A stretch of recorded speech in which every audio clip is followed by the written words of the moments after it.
એક નાનકડું અને સુંદર ગામ હતું, જેનું નામ હતું હરિયાળી. આ ગામમાં રામુ નામનો એક ગરીબ પણ ખૂબ જ માયાળુ છોકરો રહેતો હતો.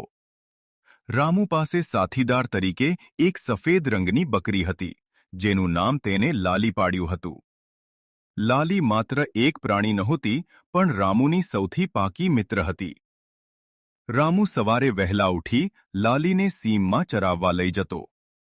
લાલી ખૂબ જ નટખટ હતી. તે ક્યારેક ખેતરના પાળા કૂદી જતી તો ક્યારેક બીજાના વાડામાં ઘૂસી જતી.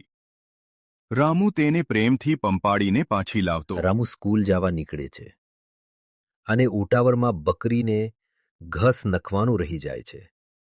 બકરીને ખૂબ જ તરસ અને ભૂખ લગે છે. તે સીમની બહાર જંગલમાં જાતી રહે છે. રામુ સ્કૂલથી આવે છે. અનર જોવે છે તો બકરી દેખાતી નથી. તે બોમ્બ પડવા લગે છે. રામુ, લાલી, લાલી, લાલી, પણ તેને બકરી માલતી નથી.